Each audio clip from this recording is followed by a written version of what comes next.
예, 우리 잠깐 같이 기도드리겠습니다.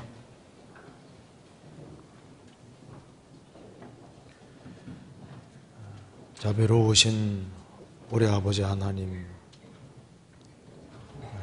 마땅히 형벌받을 수밖에 없는 저희들을 불쌍히 여겨주시고 주의 보배로운 피로 구속해 주신 이 크고 놀라운 은혜와 사랑을 인하여 감사드립니다.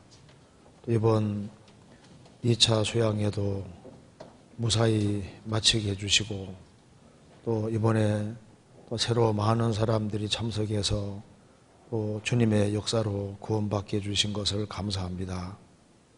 또 계속되는 3차 수양회, 4차 수양회, 그 모든 수양회 가운데 함께 해주시고 주의 역사와 능력을 더욱 나타내 주옵소서. 오늘 이 시간에도 우리에게 필요한 말씀을 주시고 또 우리의 마음을 일깨워 주시옵소서. 우리가 주 안에서 어떻게 행할 것을 알 수 있도록 도와주시옵소서.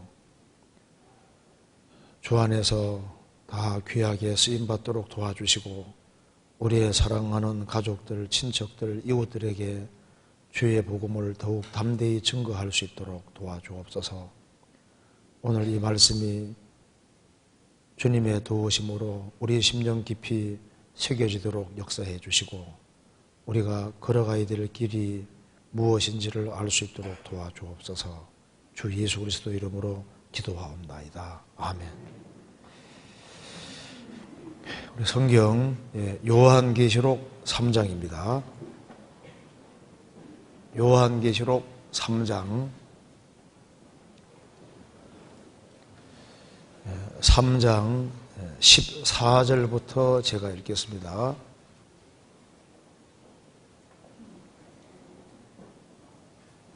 (3장 14절) 제가 읽겠습니다. 라오디게아 교회의 사자에게 편지하기를 아멘이시오 충성되고 참된 증인이시오 하나님의 창조의 근본이시니가 가라사대 내가 내 행위를 아노니 내가 차지도 아니하고 더럽지도 아니하도다. 내가 차든지 더럽든지 하기를 원하노라. 내가 이같이 미지근하여 더럽지도 아니하고 차지도 아니하니 내 입에서 너를 토하여 내치리라. 내가 말하기를 나는 부자라 부조하여 부족한 것이 없다 하나 내 곤고한 것과 가련한 것과 가난한 것과 눈먼 것과 벌거벗은 것을 알지 못하도다. 내가 너를 권하노니 내게서 불로 연단한 금을 사서 부요하게 하고 흰옷을 사서 입어 벌거벗은 수치를 보이지 않게 하고 안약을 사서 눈에 발라 보게 하라. 물은 내가 사랑하는 자를 책망하여 징계하노니 그러므로 내가 열심을 내라 회개하라. 볼지어다 내가 문 밖에 서서 두드리노니 누구든지 내 음성을 듣고 문을 열면 내가 그에게로 들어가 그로 더불어 먹고 그는 나로 더불어 먹으리라. 이기는 그에게는 내가 내 보좌에 함께 앉게 하여 주기를 내가 이기고 아버지 보좌에 함께 앉은 것 같이 하리라. 귀 있는 자는 성령이 교회들에게 하시는 말씀을 들을지어다. 네, 거기까지입니다. 이번 2차 수양회 때 정말 수고를 많이 하셨습니다. 이번 2차 수양회 등록이 8,859명이더라고요. 그리고 침례를 어제 받았는데 그 침례 받은 숫자가 686명 침례를 받았습니다. 많이 받았죠, 그래도. 더 받으면 좋은데, 이제, 그래도 꽤 많이 받았습니다. 아침에 이제 가보니까 줄을 쫙 서 있는데, 보기가 너무 좋더라고요. 이번에, 수양회를 위해서 정말 보이지 않는 곳에서도 많은 고생을 해주시고, 특별히 또 어머님들이 또 수고를 많이 해주셨습니다. 그리고 이번에 보니까 수원교회 식구들도 아주 일심단결해서 정말 즐거운 마음으로 기쁜 마음으로 봉사하는 걸 볼 수 있었습니다. 너무 고생 많으셨습니다. 그리고 지금 계속해서 중고등부 이제 소양에도 지금 3사로 진행되고 있습니다. 오늘 여기에 요한계시록 3장 14절부터 끝절까지 말씀을 좀 같이 생각해 보겠습니다. 이제 요한계시록 3장 14절부터 16절까지 말씀 속에 라오디게아 교회에 대해서 교회에게 주신 그 책망과 권고가 여기에 기록되어 있기 때문에 라오디게아 교회에게 주신 그 책망과 권고라는 제목으로 좀 말씀을 드려보도록 하겠습니다.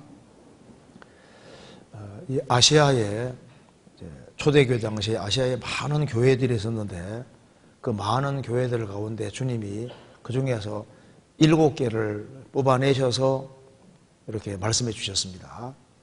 그래서 요한계시록 2장, 3장을 보면은 이것이 모든 시대, 각각의 시대에 있는 교회의 모습입니다. 그러니까 지금 초대교회 당시에도 이제 크게 7교회의 모습이 있었던 겁니다. 그리고 지금도 7교회의 모습이 지금 세계적으로 있는 겁니다. 그와 동시에 이것도 시대적으로도 교회 순서가 되는 거예요. 초대교회에는 7교회가 있었지만은 두드러진 모습은 에베소 교회의 모습이다 그 말입니다. 박해받는 교회 시대에 200년, 300년 박해받는 교회 시대에 7교회의 모습이 있지만 두드러진 모습은 서머나 교회의 모습입니다. 지금은 우리 시대는 7교회의 모습 중에서 아주 두드러진 교회의 모습이 이 라오디게아 교회의 모습인 거예요. 그래서 이 아시아 7교회는 모든 시대마다 있는 교회의 모습인 동시에 또 특별히 시대적으로도 보면은 또 이 순서대로 교회가 진행되어 왔던 겁니다. 그래서 오늘은 여기 라오디게아 교회에 대해서 같이 한번 좀 생각해 보겠습니다. 저도 1995년에 이제 성지순례 갔을 때 이 터키에 가서 이 아시아 7교회 지역을 가봤거든요. 가봤는데 여기 이제 이 라오디게아 교회에 대해서 중동에 가서 설명을 들으니까 좀 더 많이 이해가 됐습니다. 성지순례 갔을 때 시에라 볼리에서 보면은 저 맞은편에가 골로새고 그 밑에가 라오디게아입니다. 근데 시에라 볼리에서 그 옛날부터 뜨거운 물이 나왔습니다. 많이 이제 나와서 온천이 굉장히 유명했는데 지금은 과거보다는 물이 식어서 지금은 따뜻한 물이 이제 나오고 있습니다. 온천이 이제 아직도 온천이 흐르고 있는 겁니다. 근데 과거에는 굉장히 뜨거운 물이 나왔다고 합니다. 그런데 그게 광물질이 많이 섞여 있어서 그 물을 먹는 것은 거의 어려워요. 그래서 그 물을 마시면은 그냥 토하게 됩니다. 메스껍고 광물질이 있으니까. 근데 그게 이제 광물질이 많이 섞여 있으니까 거기에서 이제 물이 흘러내리는데 바위하고 이렇게 화학작용해서 바위들이 하얗게 보입니다. 빠무깔레, 목화성이라고 하는데, 그래서 이제 그 물이 이제 흘러서 이제 라오디게아까지 오면은 물이 미지근하게 되는 거예요. 그러니까 여기 라오디게아 이게 미지근하다 그러지 않습니까? 이 말이 좀 이해가 되더라고요. 라오디게아 지역까지 뜨거운 물이 내려오다 보니까 이제 라오디게아 오면은 물이 미지근한 거예요. 그리고 이제 목말란 사람이 이제 그 물을 딱 마시려고 하면은 광물질이 많이 섞여 있으니까 물을 먹을 수가 없는 겁니다. 그러니까 먹으면은 탁 토해버리는 거예요. 그리고 이제 토한다는 말이 나오는 것도 금방 이해가 되지 않습니까? 그리고 이제 또 라오디게아는 지역이 잘 사는 지역입니다. 특별히 안약이 굉장히 유명해서 안약이 막 주변에 막 그냥 수출되고 있었기 때문에 돈이 잘 벌리는 그런 지역이었어요. 그러니까 성경에서 안약 사서 눈에 발라 보게 하라. 그 말도 이제 이해가 좀 됩니다. 그러니까 이 라오디게아 교회 얘기를 할 때 그 지역의 특성을 살려서 주님께서 이게 말씀을 해주신 거예요. 그러면 이제 좀 이걸 한번 같이 생각을 좀 해보겠습니다. 그리고 이제 이 각각 교회마다 나타나시는 주님의 모습이 다르게 되어 있습니다. 그래서 버가모는 결혼이라는 뜻인데 버가모 교회에는 주님이 나타나신 모습이 좌우에 날선 건물 같이 네가 가라사대 계시록 2장 12절 이렇게 나옵니다. 왜냐하면은 버가모 교회는 세상과 확실한 믿음을 소유했지만은 세상과 짝하고 타협하기 때문에 금을 그을 필요가 있으니까 이제 좌우의 날선 금을 가진 네가 가라서 이렇게 표현되는 거예요. 그러니까 주님이 각각의 교회에게 모습을 나타내실 때 그 모습은 그 교회에 가장 필요한 모습을 보여주는 겁니다. 자, 여기에 요한계시록 3장 14절을 같이 읽어보겠습니다. 라오디게아 교회의 사자에게 편지하기를 아멘이시오 충성되고 참된 증인이시오 하나님의 창조의 근본이시니가 가라사대. 이게 라오디게아 교회의 사자에게 편지하기를, 여기 사자가 헬라 원어로는 앙겔로스입니다. 보통 앙겔로스 하면은 에인절, 천사를 말하지 않습니까? 그런데 이 앙겔로스는 크게 두 가지로 쓰입니다. 그러니까 천사를 가르칠 때도 사용이 되고 또 한 가지는 하나님의 일꾼 가르칠 때도 앙겔로스가 사용됩니다. 그래서 마가복음 1장에 보면은 이제 세례 요한에 대해서 얘기하면서 세례 요한을 사자 앙겔로스라고 했습니다. 그러니까 주님이 보내신 일꾼을 이제 앙겔로스로 이렇게 표현합니다. 그런데 여기서는 라오디게아 교회의 사자에게 편지하기를 그 일꾼에게 말하는 겁니다. 그렇게 이해하면 되겠고요. 그런데 여기에 주님이 나타나신 모습이 아주 특별합니다.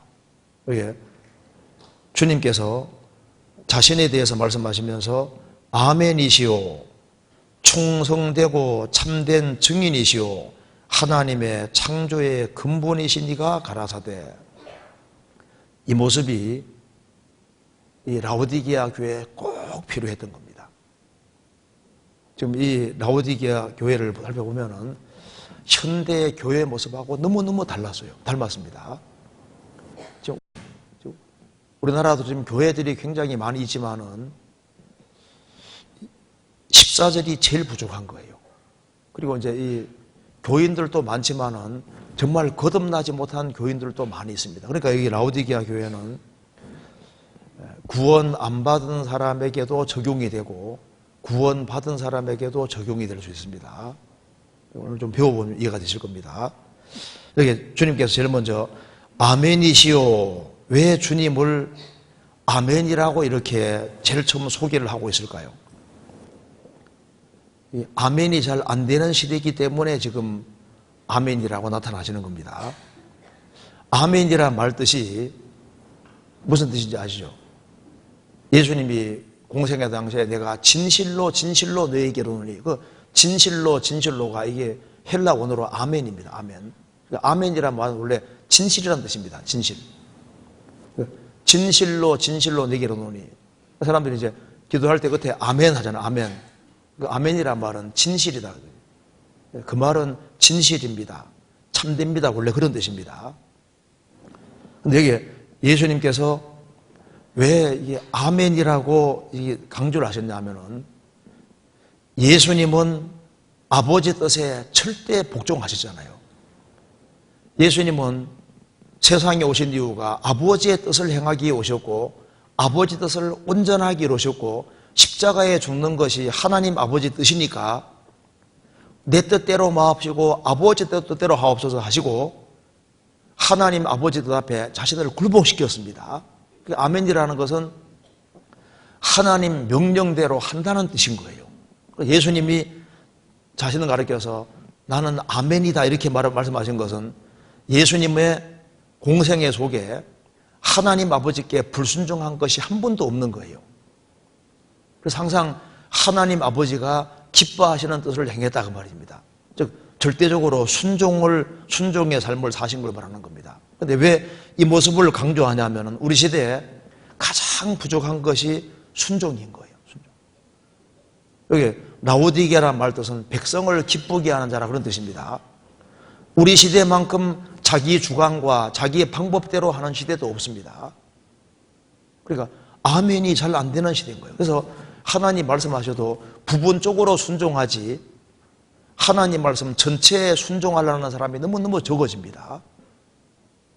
그래서 하나님 말씀을 자기가 골라서 자기한테 유리한 것은 받아들이고 불리한 것은 배척하고 자기 편한 대로 살아가는 시대가 됐기 때문에 그래서 여기에 아멘이라고 말씀하신 겁니다. 여기 아멘이란 말을 한번 잠깐 찾아봅시다. 여기 이사야 65장 한번 찾아볼까요? 65장 16절.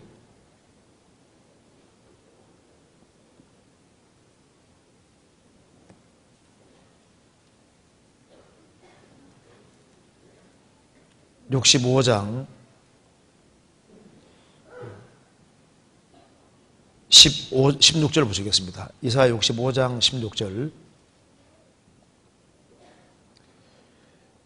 이러므로 땅에서 자기를 위하여 복을 구하는 자는 진리의 하나님을 향하여 복을 구할 것이요 땅에서 맹세하는 자는 진리의 하나님으로 맹세하리니 이는 이전 혼란이 잊어졌고 내 눈앞에 숨겨졌음이니라. 진리의 하나님 3번 밑에 뭐라고 했습니까? 아멘 이렇게 되죠. 히브리어에도 아멘입니다. 아멘. 진리의 하나님, 아멘의 하나님이시다. 그러니까 무엇의 하나님이시다. 그러니까 아멘의 하나님이시다.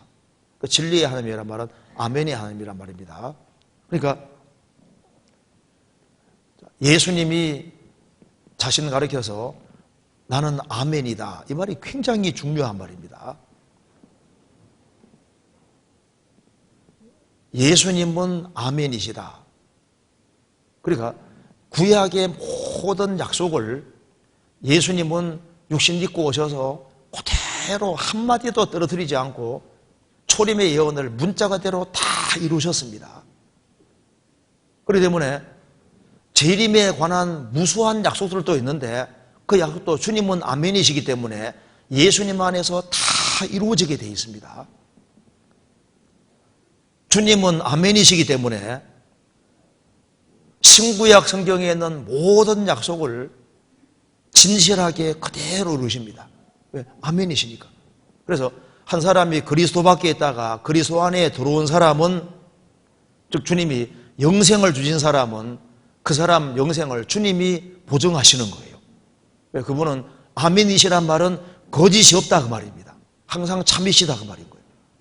우리가 신앙생활을 할 때 우리가 주 안에서 수고한 것이 무로 돌아가지 않는 이유는 우리가 주 안에 들어와서 주 안에 수고한 것은 하나도 땅에 안 떨어지는 거예요. 요한계시록 14장에 말한 대로 이는 저희 행한 일이 따름이라 하시더라. 주 안에 들어와서 주 안에 살다가 주 안에 죽는 사람은 이 주 안에 생한 것이 저 천국까지 따라간다 그 말입니다. 영어 성경에는 더 이렇게 쉽게 되어 있습니다.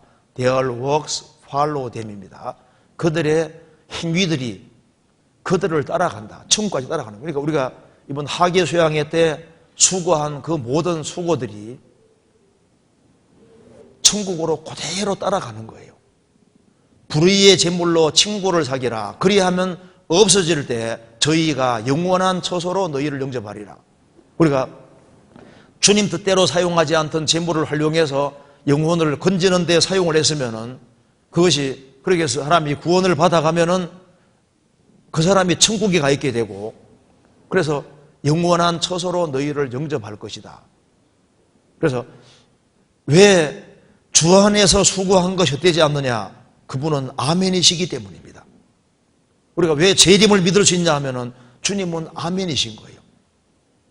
항상 진실하셨고 지금도 진실하고 앞으로도 진실하기 때문입니다. 그런데 왜 이 라오디게아 교회에서 주님이 아멘이시라는 것을 이렇게 강조하시냐 하면은 이 아멘이 제일 안 되는 시대가 이게 우리 시대인 거예요. 제가 러시아에 갔을 때 그 러시아에서 북한에서 오신 분이 이제 구원을 받으셨습니다. 그런데 이제 한 자매님이 한동안 교회를 안 나왔습니다. 그래서 왜 교회를 안 나오는지 확인을 해보니까 북한에는 동무하고 남녀 구별이 없었는데 이제 성경 배우다 보니까 남편에게 순종하고 복종하고 높이란 말이 나와 있으니까 다 성경 다 좋은데 그게 마음에 안 든다는 거예요. 그것이. 그래서 이 구절 때문에 신앙생활 하기 싫다고 하잖아요. 교회 생활을 한동안 안 했거든요. 그러니까 이제 우리 시대는 보시면 이 사고방식이 옛날하고 너무너무 달라져서 성경은 황제가 있던 시대에 기록이 된 거잖아요.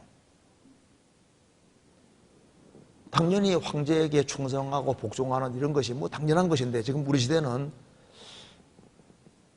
자기가 주관자가 되어서 자기 주관과 방법대로 하는 사람들이 가장 많은 시대가 우리 시대입니다. 그렇기 때문에 라오디게아 성도들은, 라오디게아에 있는 분들이 보면 이게 아멘이 안 돼 있는, 아멘이. 그래서 삶의 모든 측면에서 이거 아멘으로 받아들이고, 그리고 아멘이 안 되더라도 이 주님 말씀에 순종하고 살려고 하는 그런 확고한 마음을 가지고 살아야 되는데, 이제 그렇게 하지를 못했기 때문에 제일 부족한 모습이 아멘이기 때문에 주님은 아멘이라고 이렇게 드러내신 겁니다. 그래서 여기 주님이 내가 아멘이다 이렇게 말하는 이유는 너희들에게 진짜 필요한 것이 아멘이다 그 말입니다. 그러니까 영원한 축복을 받는 길이 뭔지 아느냐? 하나님 말씀이 되어 있으면 그대로 순종하는 길이 제일 좋은 길인 거예요.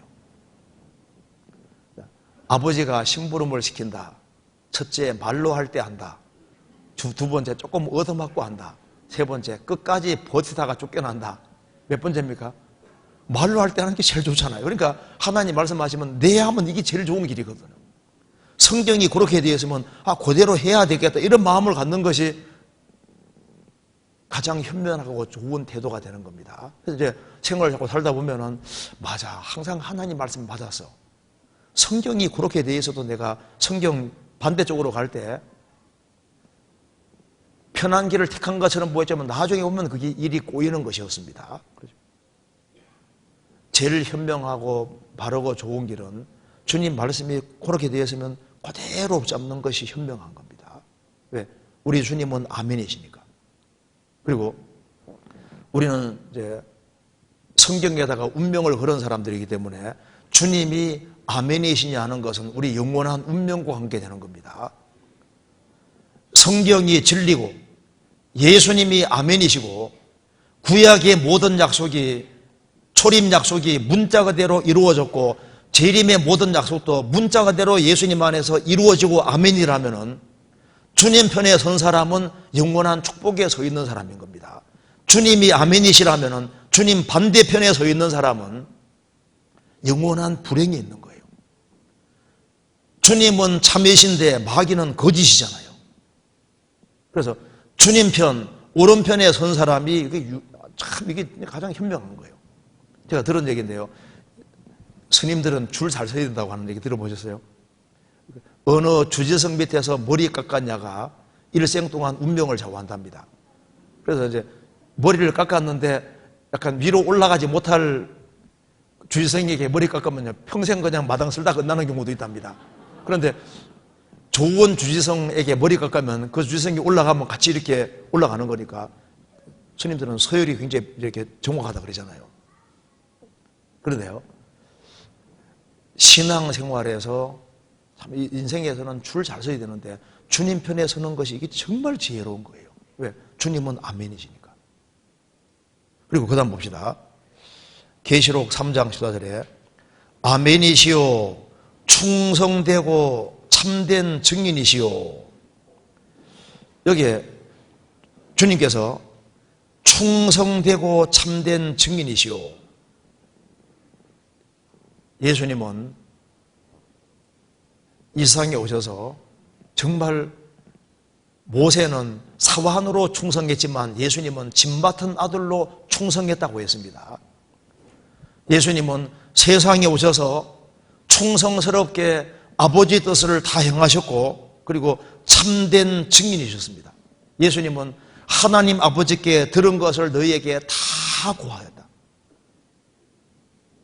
증인은 거짓이 없이 있는 사실을 그대로 얘기해야만 충성되고 참된 증인입니다. 그러니까 증인은 정직해야 되는 거예요. 그렇지 않습니까? 그리고 목격한 것을 정직하게 가감없이 그대로 얘기해야 됩니다. 예수님은 충성되고 참된 증인이신데 이건 당연한 얘기인데 이걸 강조하는 이유는 라오디게아 사람들이 뭘 잊고 있냐 하면은 자신이 부르심 받은 목적을 잊고 있는 거예요. 이스라엘 민족은 여호와가 하나님인 것을 증거하기 위해 부르심 받았습니다. 신약 시대의 그리스도인들은 부르심 받은 목적이 예수님의 증인이 되기 위해서 부르심을 받았는데, 이 라오디게아 교회 성도들은 자신을 왜 부르셨는지 목적을 잊고 살아가고 있는 거예요. 나는 부자다, 부유하여 부족한 것이 없다고 하지만은 너희들이 부르심 받았을 때 부르심 받은 이유가 도대체 뭐냐? 증인으로 부르심 받았다는 사실을 잊고 있는 겁니다. 성경 보시겠습니다. 이거 잠깐 접고 사도행전 1장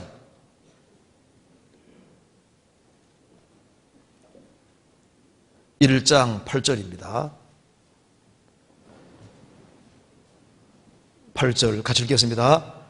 오직 성령이 너희에게 임하시면 너희가 권능을 받고 예루살렘과 온 유대와 사마리아와 땅끝까지 이르러 내 증인이 되리라 하시니라. 그래서 오순절에 성령이 강림하셔서 복음이 짧은 시간 내에 로마까지 갔습니다. 예루살렘과 온 유대와 사마리아 땅끝까지 이르러 내 증인이 되리라.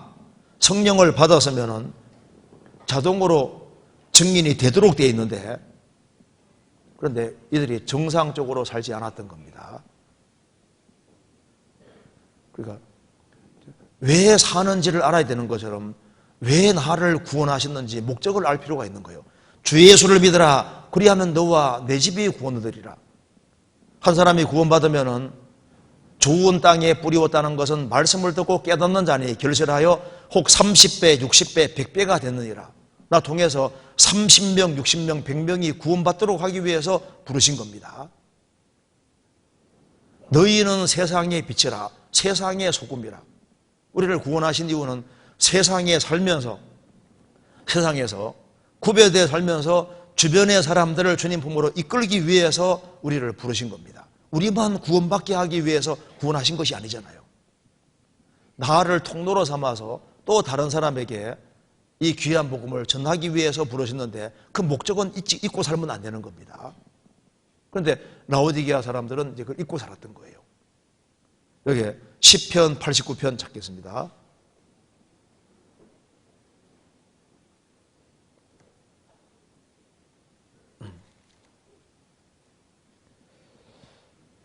(89편) 37절.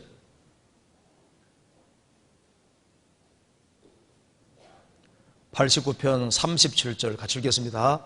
또 궁창에 확실한 증인 달같이 영원히 경고케 되리라 하셨도다. 여기 궁창에 확실한 증인을 달이라고 했습니다. 그러니까 지구는 세상의 그림자고 태양은 예수님의 그림자고 달은 증인의 그림자입니다. 달은 발광체가 아니지 않습니까? 그러니까 태양빛을 받아서 비추는 반사체인 것처럼 우리는 우리 자신에게 빛이 있는 게 아니라 주님 빛을 받아서 비추는 달 역할을 하는 거예요, 지구에. 그런데 이 달이 증인 역할을 잘 하려면 일단 지구하고 붙어 있으면 안 됩니다. 떨어져 있어야 되지 않습니까? 그러니까 라오디게아 성도들은 이 세상과 짝하고 있으면은 증인 역할을 못 하는 거예요. 그러니까 세상 사람과 똑같은 모습으로 똑같이 살아가면 누가 그 사람을 예수 믿는 사람이라고 하겠습니까? 같이 술 걸치면서 나쁜 짓 같이 하면서 예수 믿어봐 좋아하면 뭐라 할까요? 속으로 니나 잘 믿으라 할 거 아니에요. 야, 너는 신생 예수 믿는다 이렇게 생각하겠습니까? 아니잖아요. 그러니까 달은 지구하고 떨어져 있는 것처럼 세상에 살지만은 마음과 생각이 분리되어 있어야만 증인 역할을 할 수 있는 거예요. 그리고 지금 여기 이제 지구가 있으면은 달은 거리를 두고 있지만 항상 일정한 거리를 두고 계속 돌지 않습니까? 빛을 받아 계속 비춰주고 있는 겁니다. 우리는 세상에 살지만은 구별되어서 주님 빛을 받아서 비춰주는 그것이 뭡니까? 우리가 접촉하는 주변 사람들이 다 전도 대상입니다. 그들에게 빛을 비추는 것이 희생하고 수고하는 모습을 보이는 겁니다. 그리스도인다운 모습을 보이는 겁니다. 그래서 주변 사람들이 끊임없이 관심을 가지면서 죄에는 구별되되 끊임없이 관심을 가지면서 주변 사람에게 선을 행하고 그렇게 하는 속에서 다른 사람들이 구원받아 가는 거예요. 우리 미국에서 어떤 자매들은요, 이제 학위 수양에 한 명 데려오기 위해서 한 1년 정도를 막 가서 막 설거지 해주고 봉사해주고 도와주고 그렇게 해서 한 1년 정도 그렇게 고생하고 수고하는 모습을 보이는 이유가 뭐냐면은 그렇게 해서라도 이제 수양에 데려가서 구원받게 하기 그렇게 합니다. 그렇게 해서 한 명 한 명 구원하잖아요. 그래서 끊임없이 희생하고 수고하는 모습을 보이고 모범 보이는 이유는 주님 품으로 인도하기 그렇게 하시는 겁니다. 그런데 이 라오디게아 교회는 충성되고 참된 증인이시라는 말을 강조하는 이유는 그게 제일 부족했던 거예요. 자, 그럼 다시 봅시다. 요한계시록 3장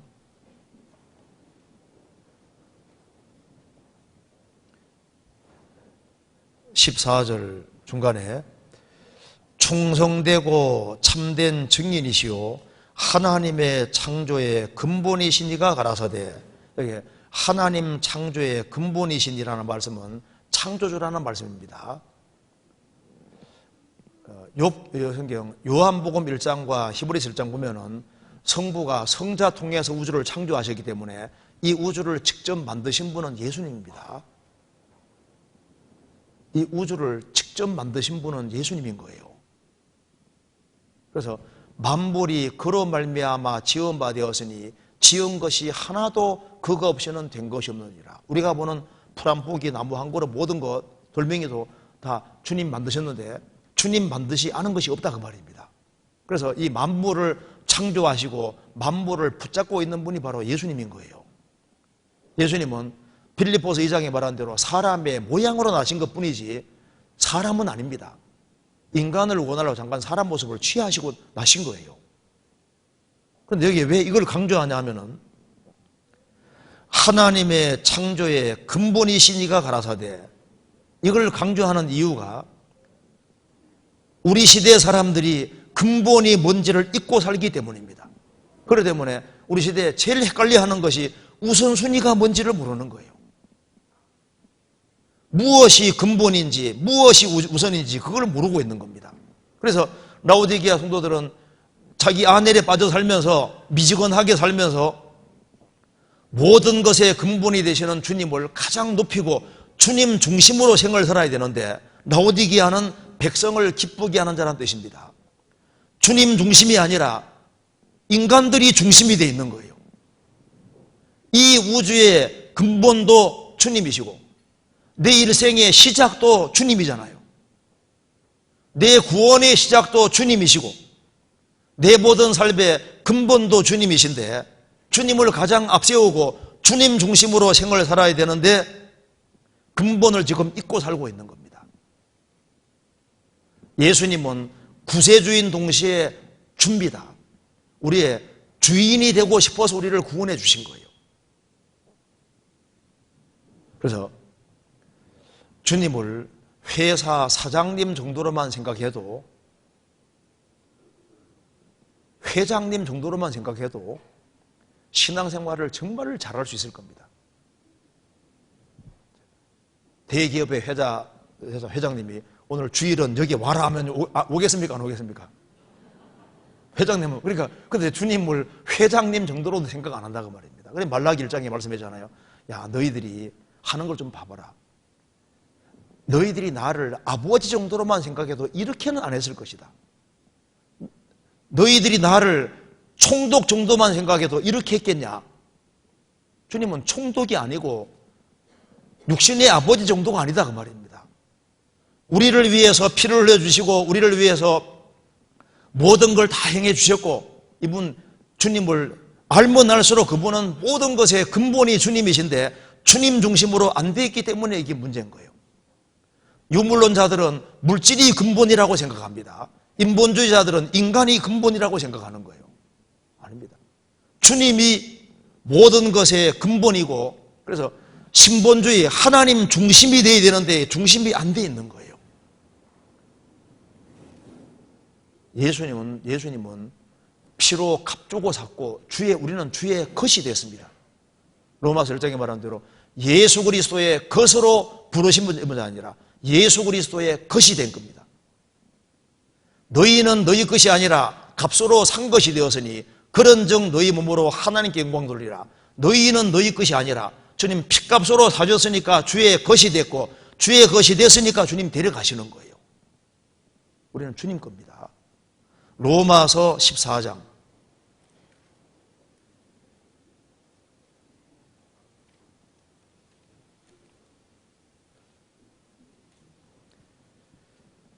7절 8절입니다. 같이 읽겠습니다. 우리 중에 누구든지 자기를 위하여 사는 자가 없고 자기를 위하여 죽는 자도 없도다. 우리가 살아도 주를 위하여 살고 죽어도 주를 위하여 죽나니 그러므로 사나 죽으나 우리가 주의 것이로라. 우리 중에 누구든지 구원받은 누구든지 자기를 위하여 사는 자가 없고 자기를 위해 죽는 자도 없도다. 우리가 살아도 주를 위해 살고 죽어도 주를 위해 죽나니 왜냐하면 사나 죽거나 우리는 주의 것이 된 겁니다. 그리고 여기에 라오디게아 교회에 이런 모습 나타나신 이유는 제일 필요한 것이 그것이기 때문에 주님이 원하시는 모습이 그것이기 때문에 이렇게 제일 앞에 이렇게 세우는 겁니다. 여기까지 이해되시죠? 그럼 자, 다시 봅시다. 계시록 3장에 3장 15절에 내가 내 행위를 아노니 내가 차지도 아니하고 더없지도 아니하도다. 내가 차든지 더없든지 하기를 원하노라. 내가 내 행위를 아노니 주님은 우리를 다 아십니다. 우리가 앉고 일어서는 것도 아시고 내가 어디에 있는지도 압니다. 지금 이 자리에 같이 모여 있는 것도 알아요. 지금 졸고 있는 것도 압니다. 더워서 졸 테니까 좀 다 아시죠? 모를 리가 없죠. 속마음도 다 아시죠? 하나님이시니까. 그래서 내가 내 행위를 아노니 우리 행위를 다 아셔요. 요한계시록 5장 보면은 사도 요한이 보니까 어린 양이 섰는데 일찍 죽임 당한 것 같더라. 그런데 그 자세히 보니까 7 뿔이 있고 7 눈이 있다고 했습니다. 7 뿔은 힘을 가리킵니다. 소에게 뿔은 힘을 가리키는 거예요. 그런데 뿔이 7이라는 것은 7은 완전수입니다. 그러니까 전능을 가리켜요. 전능. 그러니까 이 세상에 오셔서 초라한 모습으로 죽으시고 부활하신 이 예수님이 초라하게 죽으셨지만은 그분은 전능하신 분이라는 걸 보여주는 거예요. 그리고 눈이 7이라는 것은 눈은 보는 건데 7이니까 7 눈이라는 것은 전지 다 보고 있다 그 말입니다. 다 안다 그 말입니다. 주님은 전능하신 분이고 전지하신 분, 모든 걸 다 하시는 분인 거예요. 그래서 내가 내 행위를 아노니 아시죠? 우리에 대해서 정확히 아십니다. 너희에게는 머리털까지 다 세신 바 되었다. 우리 보면 하기수양회 때 정말 수고하는 사람들 주님 다 보셨습니다. 그리고 어떤 마음으로 봉사하는지 수고하는지도 다 보셨어요. 다 합니다. 내가 내 행위를 아노니. 구석구석 열심히 청소하는 사람들, 또 상담 도우미로 일하는 사람들, 또 주방에서 열심히 일하고 또 그리고 여러 가지 봉사하는 거 주님 다 보시고 다 하셨습니다. 왜? 그분은 전지전능하신 분이기 때문에 아십니다. 그런데 여기에 내가 내 행위를 아노니 이렇게 라오디게아에 대해서는 얘기하기를 내가 차지도 아니하고 더없지도 아니하도다. 내가 차든지 더없든지 하기를 원하노라. 그리고 미지근한 것을 주님 문제 삼았지 않습니까? 그럼 왜 미지근하게 됐냐 하면은 이게 14절이 안 돼서 그런 거예요. 신앙생활 속에서 주님 말씀에 대해서 아멘 할 수 있는 사람, 주님 말씀은 옳습니다. 그리고 주님 말씀 쪽으로 내 마음과 생각과 모든 걸 맞춰가는 그런 사람은 틀림없이 주님 뜨겁게 만들어 주시거든요. 그리고 부르심받은 목적이 내가 예수님을 증거하는 증인으로 부르심받았다. 우리가 각각 일하는 일터가 우리 선교지입니다. 모쪼록 몇몇 사람을 주님으로 인도하려는 그런 확실한 목적을 가지고 살아야 되고, 주님 중심으로 생활을 살아가면은 그 사람 마음이 왜 뜨거워지지 않겠습니까? 14절이 안 됐으니까 이게 미지근하게 되는 거예요. 내가 내 행위를 아노니 내가 차지도 아니하고 더없지도 아니하도다. 내가 차든지 더없든지 하기 원하노라. 이걸 보면은 미지근한 것은 신앙의 적이라는 걸 알 수 있는 겁니다.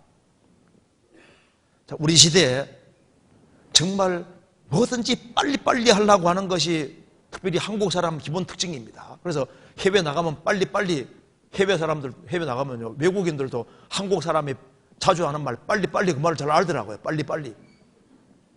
뭐든지 빠르게. 그래서 사람들이 빨리 걷고 차도 막 빨리 몰고 막 더 많이 벌고 더 많이 쓰려고 하고 바쁘게 막 이렇게 하는데, 다른 것은 그렇게 다 바쁜데 한쪽만은 이게 미지근합니다. 한 분야에서만 미지근한 거예요. 신앙 분야. 신앙 쪽에서는 뜨뜻미지근한 겁니다. 돈벌이 하기 위해서는 그렇게 분발하고, 다른 것에서는 그렇게 분발하고 바쁜데, 가장 미흡한 것이 한쪽인데 바로 신앙 분야에서는 이게 미지근하다. 왜냐하면 근원이 뭔지를 모르고 무엇이 근본이고 무엇이 중요한지를 모르기 때문입니다. 우리 시대 성공에 대한 생각도 잘못되어 있거든요. 돈 많이 벌면 성공한 거냐 그 말입니다. 아니에요. 모든 것의 근본 되시는 분이 주님이시기 때문에 주님께 쓰임 잘 받는 것이 성공이잖아요. 그렇지 않습니까?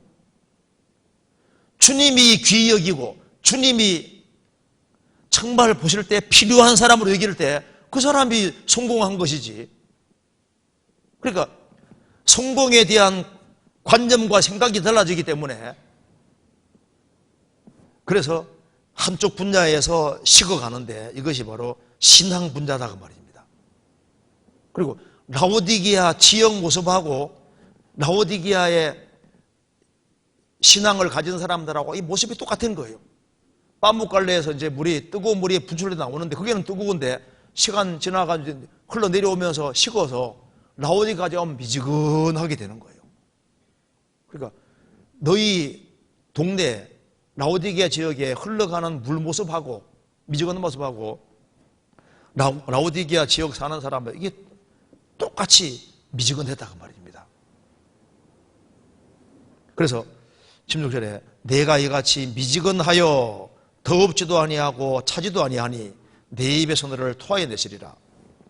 실제로 그 미지근한 그 물을 먹으면 입에 들어가는 순간에 탁 토해버립니다. 그걸 먹을 수가 없는 거예요. 여기에 육신적으로는 부한 교회지만은 신앙적으로는 미지근했습니다. 그러니까 이걸 보면은 차든지 더없든지 하기 원하노라. 차다 그 말은 아예 안 믿든지, 믿으려면은 더욱게 믿든지. 하나님이 미지근한 것은 싫어하십니다. 신앙은 미지근한 건 이건 절대적으로 반대인 거예요.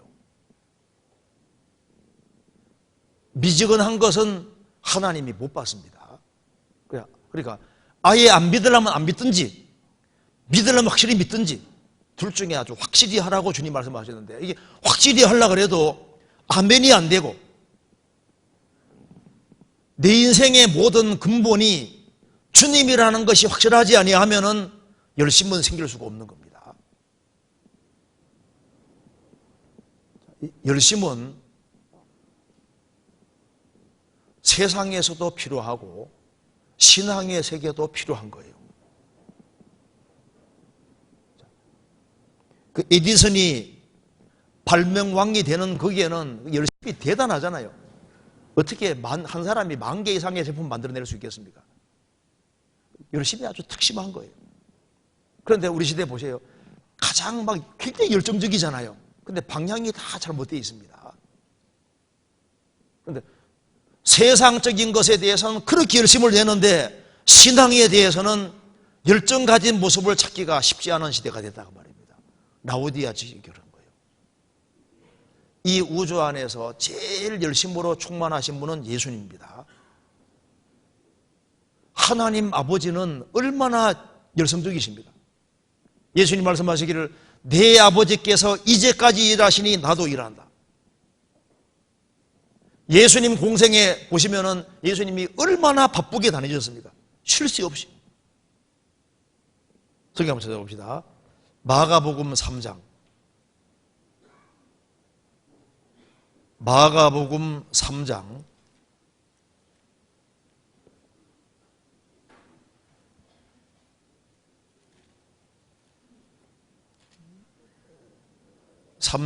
20절.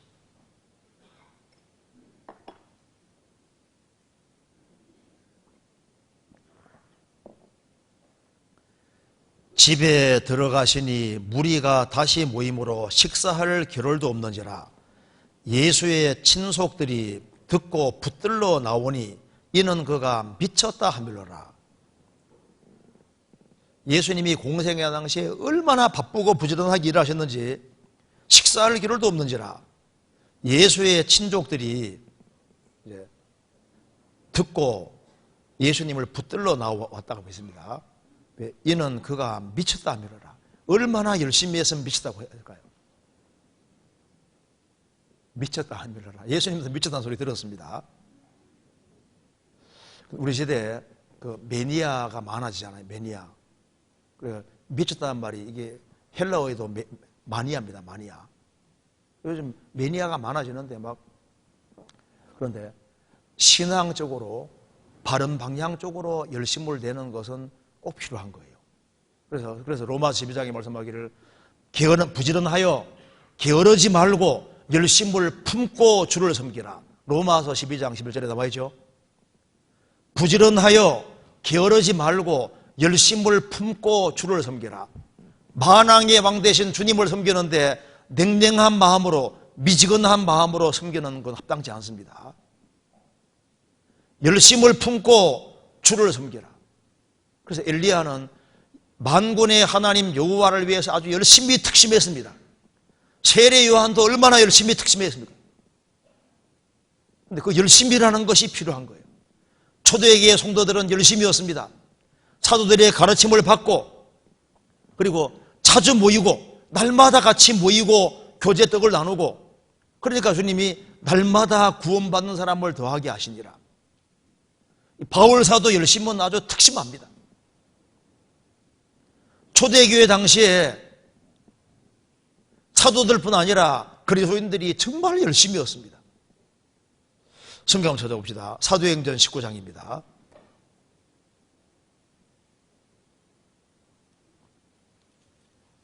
(19장 8절)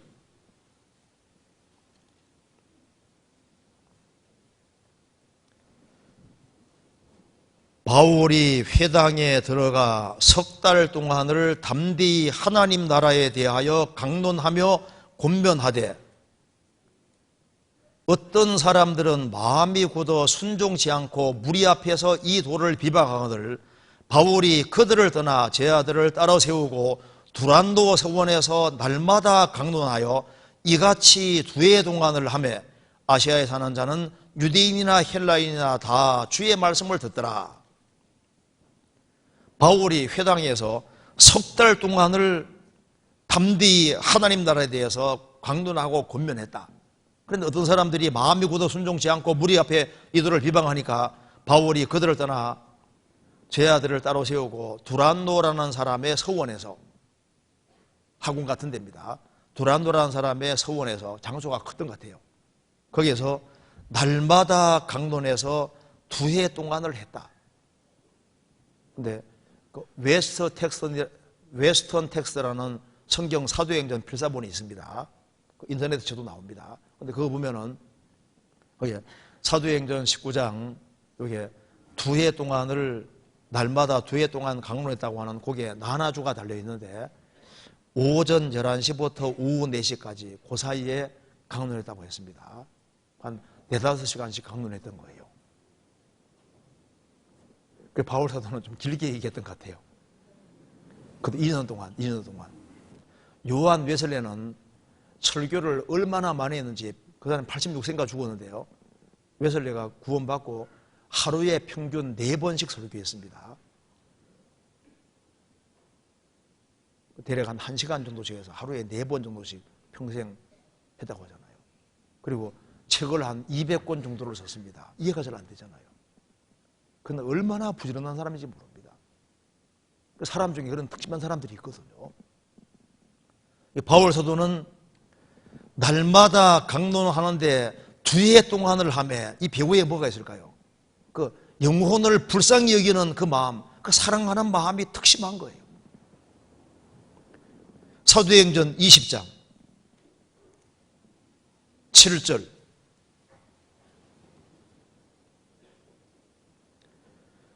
안식 후 첫날에 우리가 떡을 떼려 하여 모였더니 바울이 이튿날 떠나고자 하여 저희에게 강론할세 말을 밤중까지 계속하며 우리의 모인 윗다락에 등불을 많이 켰는데 유독으로 하는 청년이 창에 걸쳐 앉았다가 깊이 졸더니 바울이 강론하기를 더 오래 하며 졸음을 이기지 못하여 삼청도에서 떨어지거늘 일으켜보니 죽었는지라.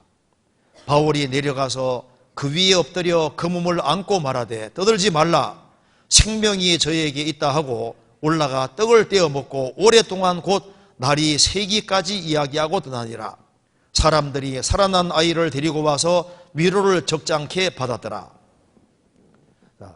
안식구 첫날 주일날 같이 모였습니다. 그런데 이제 윗다락에 사람들이 빡빡하게 모였는데 너무 많이 모였던 것 같아요. 그래서 이제 앉아있을 자리도 없고 하니까 유도고라는 청년은 이제 창에 걸터 앉았다 그 말입니다. 근데 바울 사도가 이제 강론하는데 말을 밤중까지 계속했다. 그런데 9절에 말한 대로 바울이 강론하기를 더 오래 하며 졸음을 이기지 못하여 이게 무슨 말입니까? 안 졸라고 노력했지 않습니까? 아마 일하고 왔던 것 같아요. 일터에서 일하고 와서 바울 사도 말씀하니까 들으려고 이제 와서 힘드니까 창에 걸터 앉아가지고 뭐 열심히 듣고 있는데 졸음을 이기지 못하여 막 안 졸라고 막 그렇게 발버둥 쳤는데 결국은 졸았습니다. 근데 이게 누구 잘못일까요? 조는 사람 잘못입니까? 너무 길게 한 게 잘못입니까? 근데 이제 떨어져 죽었지 않습니까? 죽었는데 여기 왜 이 유두고라는 사람을 여기 이름 기록해놨냐면은 유두고가 중요한 사람입니다. 중요한 사람이 아니면은 살릴 이유도 없잖아요. 이제 잘못된 마음을 가지고 있는데 떨어져 죽었으면 주님이 살리시겠습니까? 이 사람이 일을 열심히 하고 왔는 게 맞을 겁니다. 일하고 열심히 와서 그래도 들어보려고 막 그렇게 하는데 또 주님 살려놓은 것은 이 사람이 할 일이 있기 때문에 살려놓은 거지 않습니까? 그렇지 않겠습니까? 그래서 이제 살려놨습니다. 살리고 난 다음에 11절에 올라가 떡을 떼어 먹고 오랫동안 곧 날이 새기까지 이야기하고 떠나니라. 이번 학예 수양에 가서 밤새도록 교제한 사람이 있을지도 모르겠습니다. 그게 여기 봐요. 여기도 말씀도 막 충분히 배우고 밤새도록 교제하고 떠났다. 이걸 보면은 초대교회 성도들이 굉장히 열심인 것을 알 수가 있습니다. 필요한 거예요. 그런데 이 뜨거운 마음이라는 것이 참 필요한데 라오디게아 교회는 미지근한 교회였습니다. 미지근했다고 주님 말씀하잖아요. 그러니까 차든지 덥든지 하게 원하노라. 이 마지막 시대가 되면 될수록 사람들의 사랑이 식어집니다. 그래서 세상 사람들도 무엇을 갈망하냐면 사랑을 갈망하는 겁니다. 그 사랑은 뜨거운 겁니다. 그래서 무엇보다도 열심으로 서로 사랑할지니 사랑은 허다한 허물을 덮느니라. 무엇보다도 열심으로 서로 사랑할지니 그 사랑은 뜨거운 겁니다. 그래서 열심 바탕에는 사랑이 들어있는 거예요. 사랑. 그래서 하나님께서는 우리를 구원하신 이유는 선한 일에 열심하는 하는이 아니라 열심하는 친백성이 되기를 원하시는 거예요. 열심. 성경에서 봅시다. 디도서 2장. 디도서 2장 14절.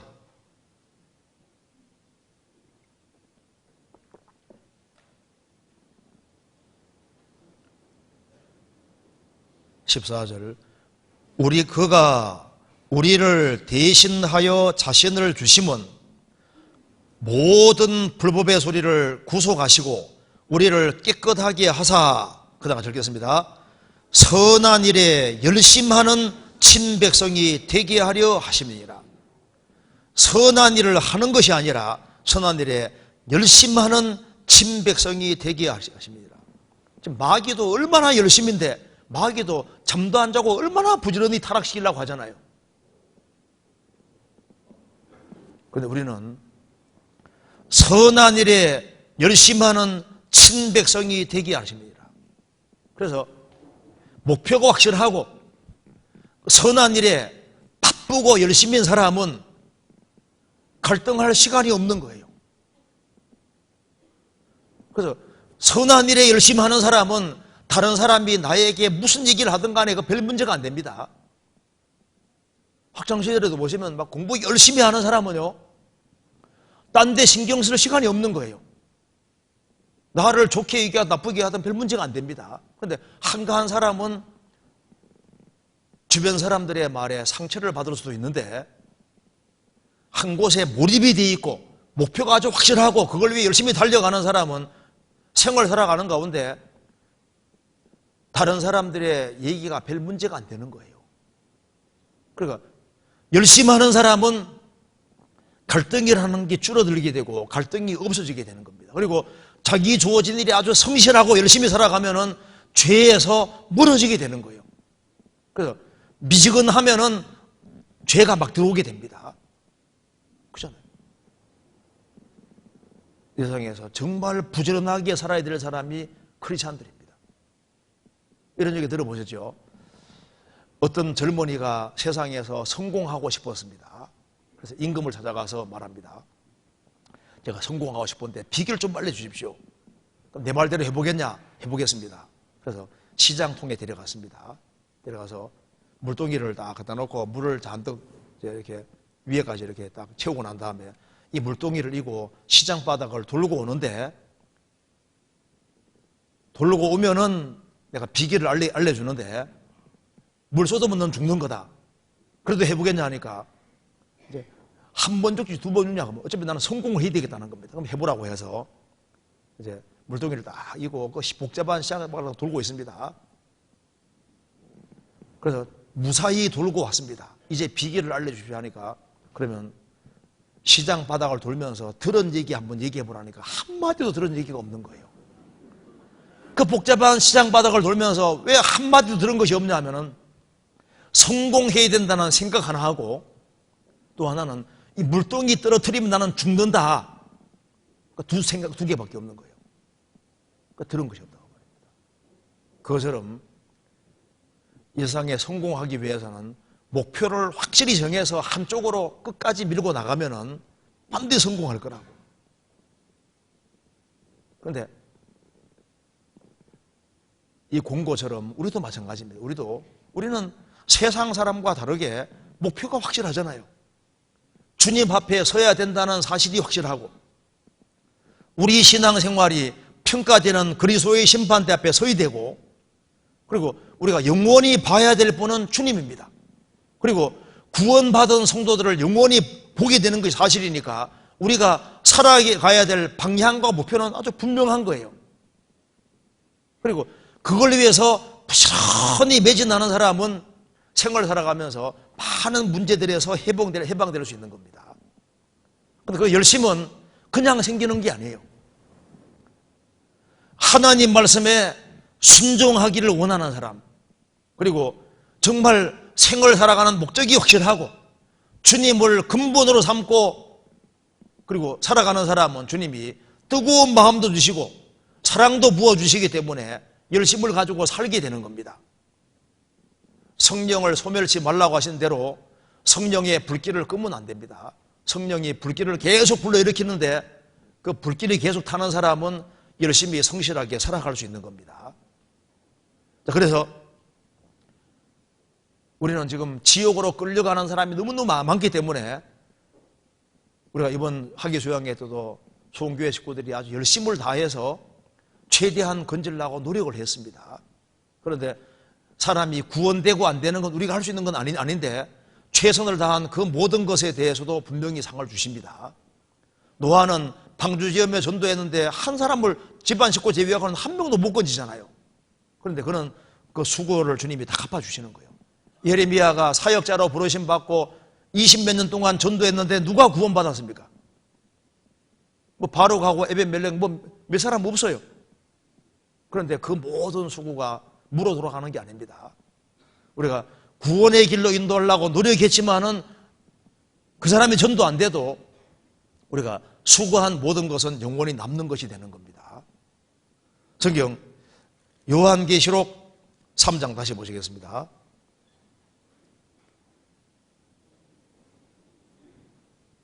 16절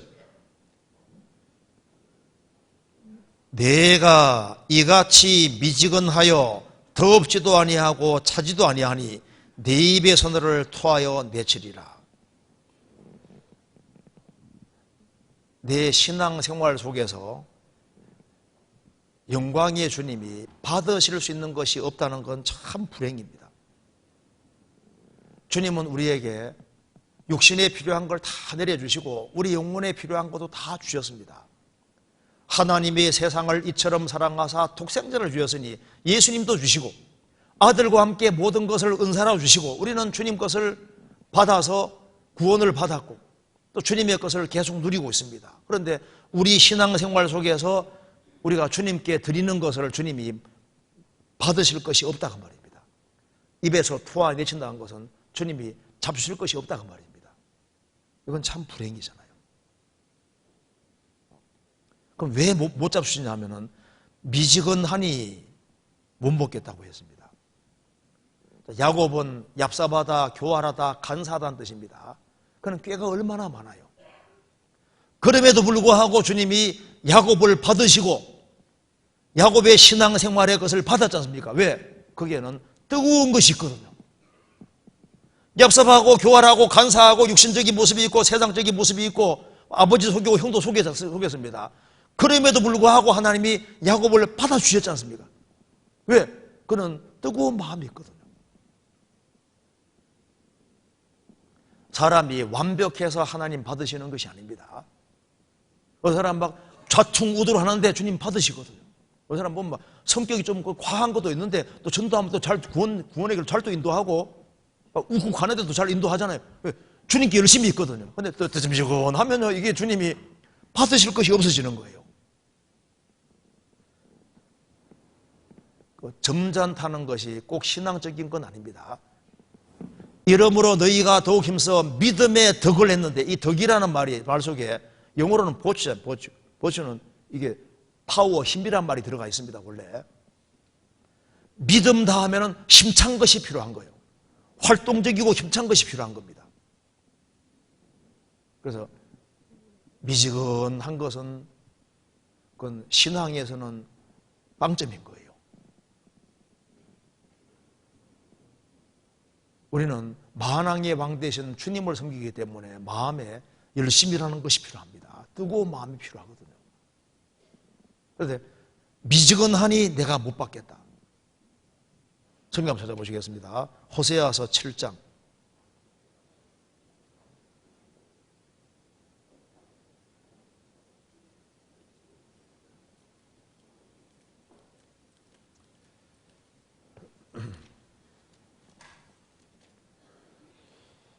7장 8절입니다.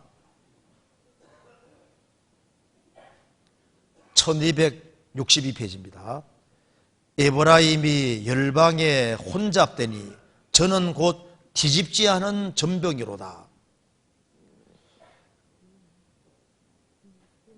화덕에다가 이제 떡을 굽는데 한쪽은 익었는데 한쪽은 안 익었다고 말입니다.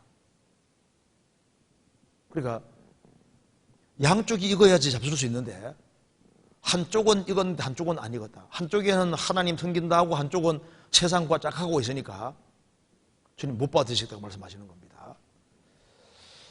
에브라임이 열방에 혼잡되니 저는 곧 뒤집지 않은 전병과 똑같다는 겁니다. 그래서 이 타협으로 살고 짝짝고 하고 살고 세상과 짝하고 살아가니까 주님 받으실 수 없습니다. 그러니까 왜 미지근해지냐 하면은 양다리 더 걸치고 있으면 이게 미지근하게 되는 거예요. 하나님 말씀이 주어져도 하나님 말씀과 반대 방향으로 가고 자기가 중심이 되어 살고 그러면은 자연히 미지근하게 되고 미지근하게 되면 주님 받을 수 없잖아요. 사람이 그리스도인이 넘어질 수도 있습니다. 그리고 이제 바르게 살려고 발부둥 칠 때 주님께서 받으시잖아요. 그러니까 미지근한 건 주님 못 받으시는 겁니다. 그래서 이 성경에서 보면 쓰임받은 사람의 특징이 똑같은 것이 있습니다. 다윗도 살인죄와 간암죄를 지었지만은 주님이 정말 돌이킬 때도 사용하시지 않습니까? 비록 죄를 지었을지라도 정말 돌이킬 때는 주님도 사용하셨습니다. 그런데 미지근하면은 이건 빵점이 되는 거예요.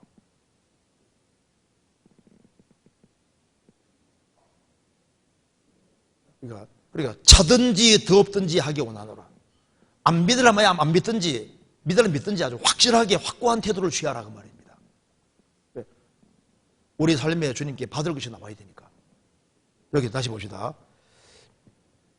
요한계시록 3장 17절. 내가 말하기를 나는 부자라 부유하여 부족한 것이 없다 하나 내 곤고한 것과 가련한 것과 가난한 것과 눈먼 것과 벌거벗은 것을 알지 못하도다. 라오디게아 교회는 자만에 빠져 있습니다. 나는 부자라 부유하여 부족한 것이 없다. 그러니까 사람은 자기를 알기가 참 어렵습니다. 자기 모습을 알기가 어려운 거예요. 자기의 흥모를 능히 깨달을 자 누구리요 나를 숨은 허물에서 벗어나게 하소서. 내 배가 지금 잘 가고 있다고 생각하는데 그게 잘못하면 크게 파손되는 경우가 생길 수도 있습니다. 타이타닉 아시잖아요. 정말 초호화 그 여객선인데 제가 찾아보니까 46,000톤이더라고요. 46,000톤. 우리 성지순례 갔을 때는 그때 2만 톤인가 할 때가 그것도 큰 배였는데요. 이게 46,000톤 되는데 이제 길이가 270m가 넘습니다. 얼마나 커요? 거기에 많은 사람이 항해하다가 결국은 빙산과 부딪혀서 많은 사람이 죽잖아요. 1912년에. 제가 찾아보니까 1517명이 죽고 705명이 겨우 구조됐답니다. 그때 많은 사람이 죽었는데 그 배는 절대 안전하다고 자만했습니다.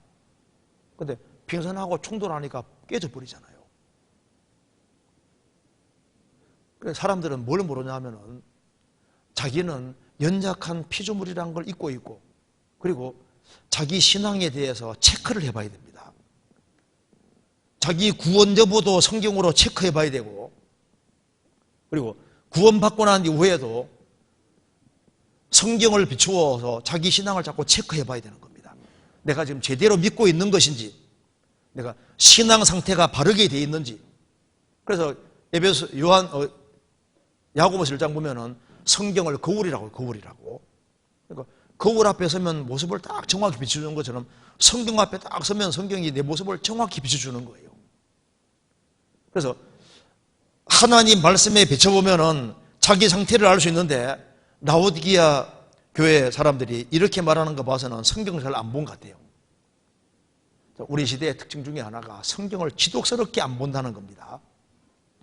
나는 부자라 부유하여 부족한 것이 없다. 왜 이렇게 말하냐면 성경을 안 보는 시대예요. 성경을 자꾸 들여다보는 것처럼 거울을 자꾸 들여다보면 자기 모습을 정확히 비추고 알 수 있잖아요. 자기 언약을 알 수 있습니다. 제가 이번에 우리 소양에 갔을 때도 청년들을 모아놓고 스난밭 한 번은 꼭 챙겨 다니는데 성경은 왜 그렇게 안 챙기고 다니냐. 스난밭 한 번 수시로 보는 것처럼 성경을 수시로 보면은 신앙이 얼마나 좋아지겠냐. 그리고 주일 올 때는 꼭 성경 가져와서 성경 봐야 됩니다. 스마트폰 찾지 말고 그럼 줄을 어떻게 그어요? 어떤 사람들은 줄 걷는 것도 있대요. 그래가지고 안 됩니다. 성경 책에다가 줄 걷고 제발 좀 쓰고 합시다. 스마트폰 펴놓고 이렇게 이거 주님이 좋아하시겠습니까? 성경책을 자기 갖고 다니고 거기다가 중요한 걸 자꾸 적고 줄도 긋고 해서 그래서 이 성경을 꼭 챙겨가지고 어디 가든지 시간 날 때마다 성경을 볼 수 있도록 그러면 성경을 자꾸 들여다보면서 설교 말씀 들으면요 맞아 하면서 있잖아요. 마음에 감동도 되고 진짜 바르게 살아야지 그런 마음이 자꾸 올라오게 되는데 평상시에 성경 잘 안 보는 사람은요 말씀 듣고 오늘 설교 내용 이런 것이 하고 설교 내용만 알고 가고 별로 도움이 안 돼요. 각 구원받은 사람이 이해되는데 좀 시간 지나가면 스스로 열심히 가까이 하는 그런 일을 해야만 하나님이 말씀을 깨닫게 해주시고 마음에서 감동도 주시고 기쁨도 주시고 잘 살아야 되겠다는 그런 마음도 일으켜 주신다니까요. 그리고 뒤에 봅시다. 그리고 여기에 주님이 이제 공고하십니다. 내 곤고한 것과 가련한 것과 가난한 것과 눈먼 것과 벌거벗은 것을 알지 못하는도다. 너희 처지는 지금 부족하고 곤고하고 가련하고 가난하고 눈먼 것과 벌거벗은 것을 알지 못한다. 그러니까 18절 같이 되라고 하신 겁니다. 18절 같이 읽겠습니다. 내가 너를 고나노니 내게서 불로 연단한 금을 사서 부여하게 하고 신옷을 사서 입어 벌거벗음씨를 보이지 않게 하고 아한약을 사서 눈에 발라 보게 하라. 여기 주님이 권고하시는 공고가 나와 있습니다. 내가 너를 권한다. 제발 이렇게 18절처럼 되라 그 말입니다. 이게 우리 시대에 꼭 필요한 말씀이 바로 18절입니다. 주님께서 너희들이 정말 부유하게 되고 그리고 주님 앞에 합당하게 될 수 있는 길은 18절이다. 제일 먼저 내게서 주님에게서 불로 연단한 금을 사서 부요하게 하라. 이게 무슨 말입니까? 이 라오디게아 이 교회 안에 구원을 안 받은 사람들도 있었던 것 같아요. 불로 연단한 금을 사서 부요하게 하라. 그 금이라는 것이 믿음을 가리키는 겁니다. 믿음이 확실하지 않은 사람들이 많이 있었던 것 같습니다. 이 금은 믿음을 가리키거든요. 자, 이거 이해하기 위해 찾아봅시다. 베드로 전서 1장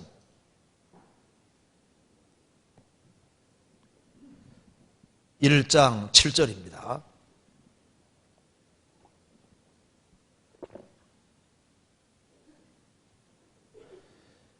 너희 믿음의 시련이 불로 연단하여도 없어질 금보다 더 귀하여 예수 그리스도에 나타나실 때 칭찬과 영광과 존귀를 얻게 하려 함이니라. 너희 믿음의 시련을 말씀하시면서 금으로 표현했습니다. 금은 불로 연단합니다. 그런데 여기 없어질 금이라 했는데 금은 결국은 없어집니다. 왜? 천지가 없어질 때 금도 없어지는 거예요. 그런데 금은 없어지지만 믿음은 안 없어진다고 말입니다. 그런데 금은 불로 연단을 잘 받으면 순금이 되는 것처럼 믿음도 시련을 잘 통과하면 아주 순수한 믿음, 주님 앞에 쓰임받는 믿음이 되는 거예요. 여기 이제 금은 믿음을 가르치는 겁니다. 우리 시대 보세요. 교회당도 많지만은 구원이 확실하지 않은 사람이 우리 시대만큼 많은 시대가 없습니다. 우리 시대에 이뤄질 사람들이 너무나도 많이 있는 거예요. 왜? 조사해 보면은 금이 아니다 그 말입니다.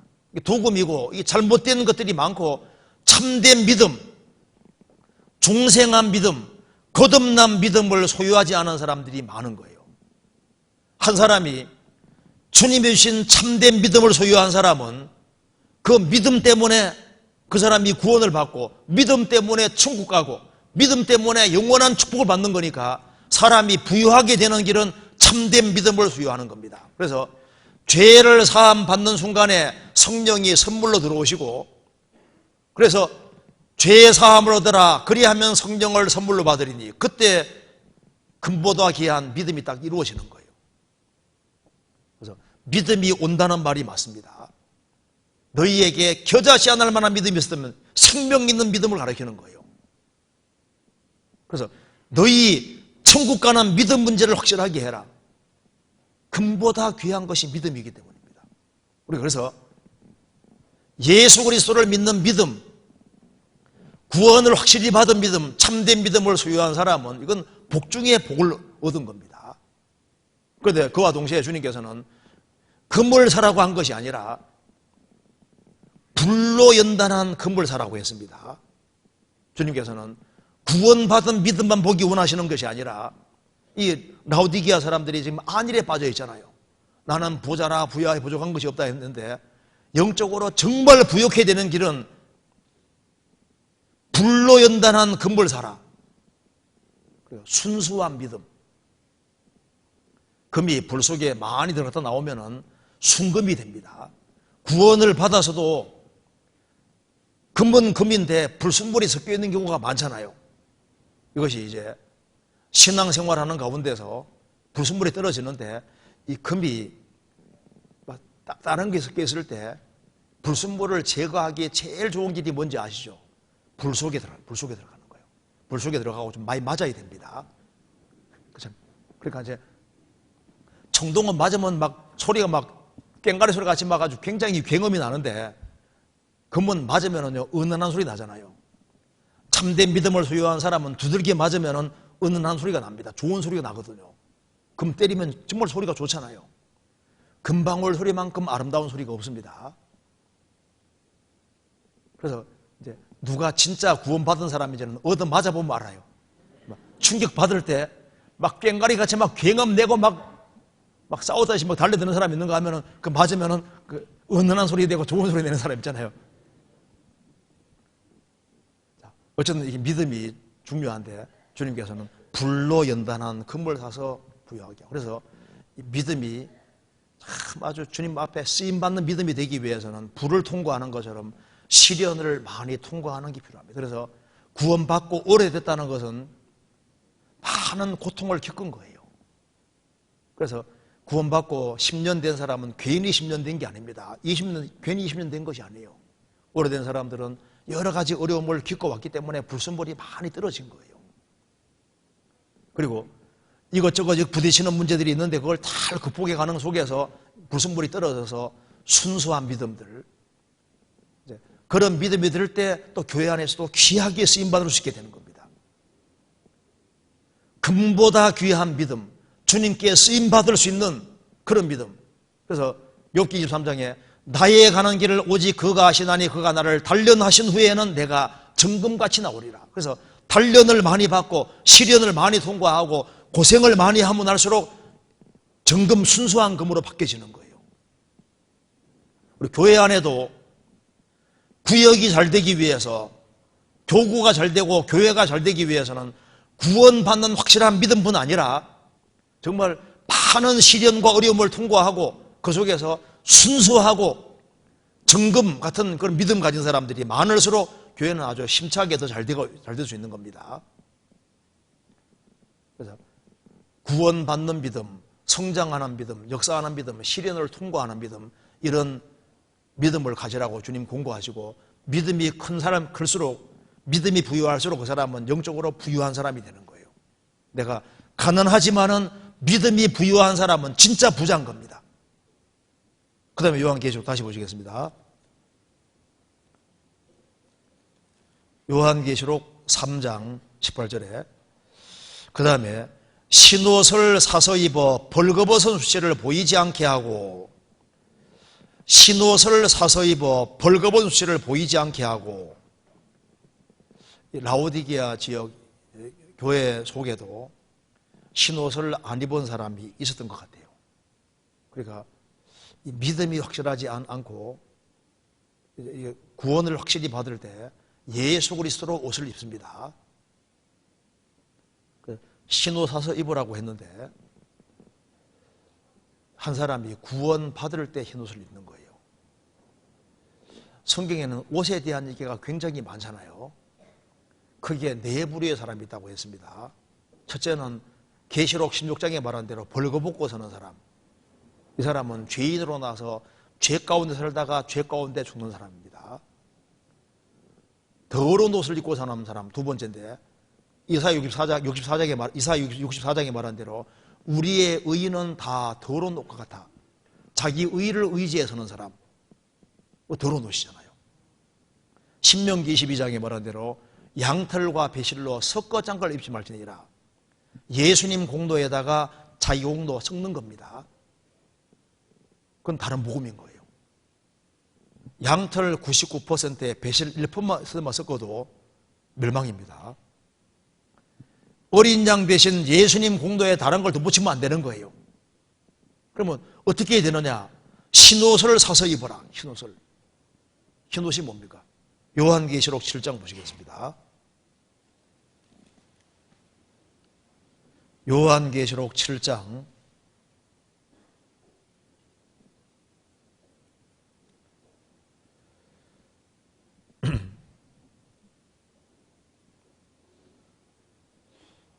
7장 14절 같이 읽겠습니다. 내가 가로되 내 주여 당신이 알리다 하니 그가 나더러 이르되 이는 큰 혼란에서 나오는 자들인데 어린 양의 피에 그 옷을 씻어 시기하였느니라.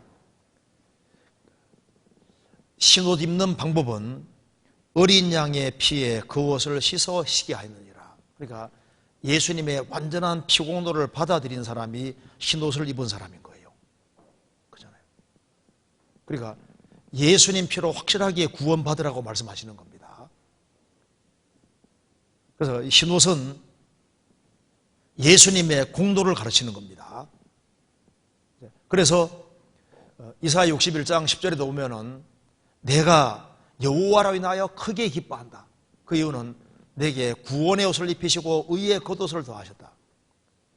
예수는 우리 범죄함을 위하여 내어줌이 되고 또한 우리를 의롭다 하심에 살아나셨느니라. 예수님의 죽으심과 부활하심이 구원의 옷과 의의 겉옷인 겁니다. 죄의 사함으로 말미암는 구원이라는 말씀대로 주님 피로 죄를 사함을 받고 주님 죽으심과 부활하심으로 의롭다 하심 얻은 주님의 죽으심과 부활하심, 이 복음으로 확실히 구원받은 사람이 구원의 옷과 의의 겉옷을 입은 사람이고 흰옷 입은 사람이지 않습니까? 그런데 요한계시록에서 흰옷을 사서 입어 벌거벗은 수치를 보이지 않게 하고 신앙생활 속에서도 우리가 흰옷을 입은 사람답게 살아야 될 것을 말씀하시는 겁니다. 성경 골로새서 보시겠습니다. 골로새서 3장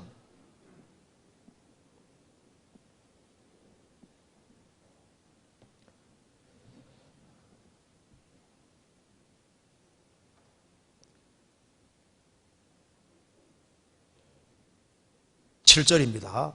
골로새서 3장 7절에 너희도 전에 그 가운데 살 때는 그 가운데 생활했으나 이제는 너희가 이 모든 것을 벗어버리라. 곧 분과 악의와 회방과 너희 입의 부끄러운 말이니라. 너희가 서로 거짓말을 말라. 옛사람과 그 행위를 벗어버리고 새사람을 입었으니 이는 자기를 창조하신 자의 형상을 쫓아 지식에까지 새롭게 함을 받는 자니라. 13절 같이 읽겠습니다. 그러므로 너희는 하나님의 택하신 12절 같이 읽겠습니다. 그러므로 너희는 하나님의 택하신 거룩하고 사랑하신 자처럼 긍휼과 자비와 겸손과 온유와 오래 참음을 옷 입고, 구원받을 때 내적으로 흰옷을 입었으니까 이제 신앙생활 속에서도 이제 흰옷 입은 사람인 것을 바깥으로 드러내야 되는 겁니다. 그래서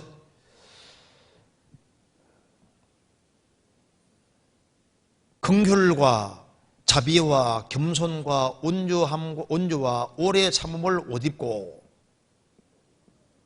옷을 입으면 바깥에 드러나지 않습니까? 그것처럼 신앙 생활 속에서도 긍휼과 자비와 겸손과 온유와 오래 참음으로 옷을 입어라. 에베소서 4장 찾겠습니다.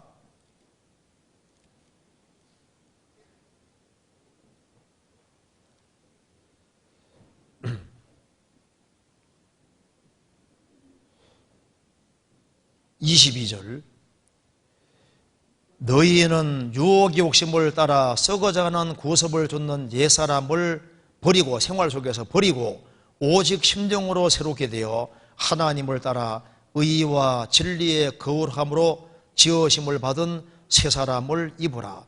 생활 속에서도 새 사람을 입으라. 저 사람 많이 바뀌어졌네, 바르게 깨끗하게 살아가네, 그렇게 바깥으로도 그걸 드러내라 그 말입니다. 그래서 우리가 구원을 확실히 받았으면 구원받은 것을 속에 흰옷을 입었으니까 삶 속에서도 구별되어 살아가는 모습을 보일 것을 말씀하시는 겁니다. 다시 요한계시록 3장 다시 보시겠습니다.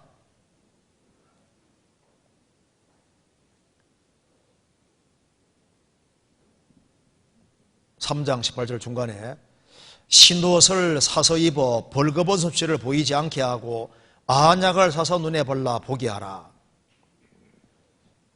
실제로 이 지역에 안약 공장이 있어서 안약이 많이 사용됐던 겁니다. 그것처럼 이제 이 이야기를 하는 이유가 이 라오디게아 이 교회 안에도 영적인 소경들이 있었던 것 같아요. 구원받는 것은 영혼의 눈이 떨어지는 겁니다. 구원받을 때 소경으로도 눈 떨어지지 않습니까? 그리고 이제 구원을 받은 사람 중에도 잘 안 보이는 사람이 있었던 것 같아요. 영적으로 눈이 흐렸다 그 말입니다. 그러니까 구원 안 받은 영적인 소경은 구원받을 때 영혼의 눈이 떨어지고, 구원을 받아서도 눈이 흐릴 수 있는 거예요.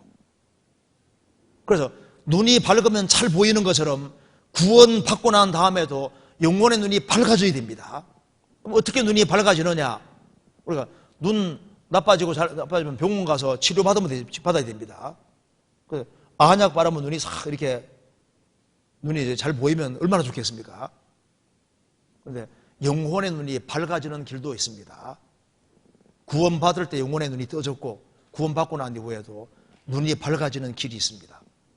어떻게 눈이 밝아지느냐? 시편 19편 8절에 말하기를 여호와의 교훈은 정직하여 마음을 기쁘게 하고 여호와의 계명은 순결하여 눈을 밝게 하도다. 참 신기한 것은 이렇게 보면 잘 보이는, 이렇게 보면 멀리 보입니다. 성경을 실제로 가까이 하는 사람은 주님께서 영혼의 눈을 밝혀주십니다. 그리고 시편 119편에 말씀하기를, 18절에 말씀하시기를 내 눈을 열어서 주의 법에 기이한 것을 보게 하소서. 주님께 기도하는 사람은 영혼의 눈이 밝아지도록 되어 있습니다. 그리고 하나님 말씀을 순종하는 사람은 밝아집니다. 잠언 4장 18절에 말한 대로 의인의 길은 돋는 햇볕 같아서 점점 빛나서 원만한 광명이 이르거니와, 사람이 순종의 길을 걸을 때 주님 영혼 눈을 밝혀주시는 거예요. 그래서 하나님 말씀을 지켜가는 사람은 주님이 깨닫게 해주십니다. 주의 증거가 기이함으로 내 영혼의 일을 지키나이다.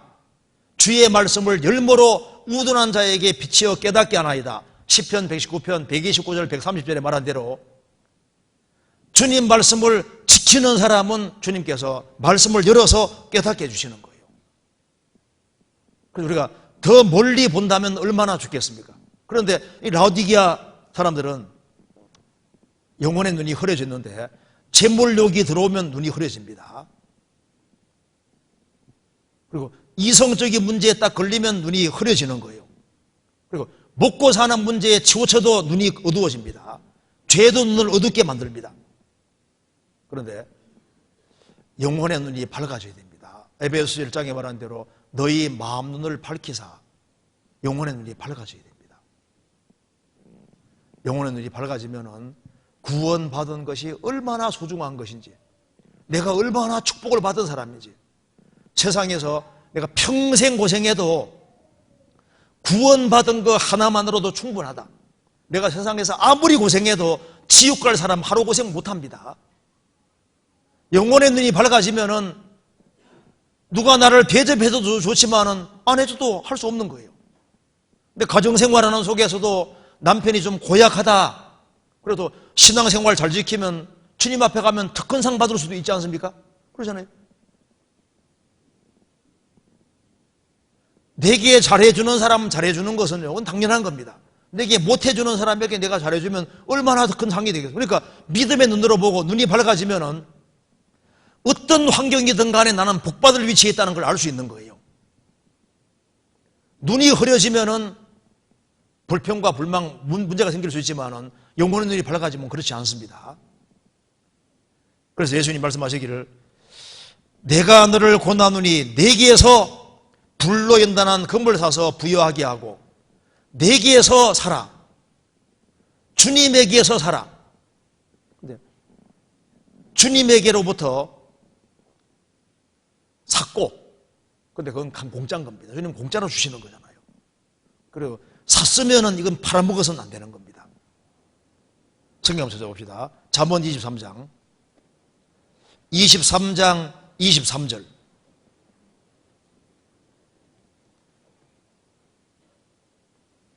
같이 읽겠습니다. 23장 23절입니다.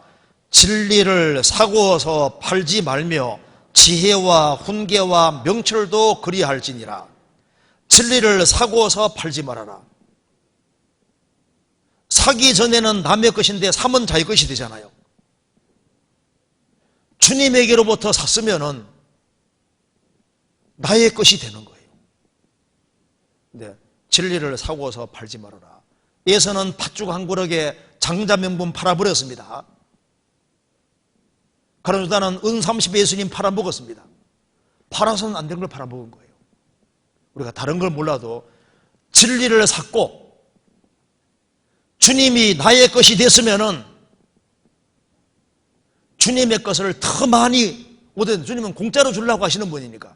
그래서 신앙에서 정말 지혜롭게 되고 부하게 되어야 됩니다. 요한계시록 3장 다시 보시겠습니다.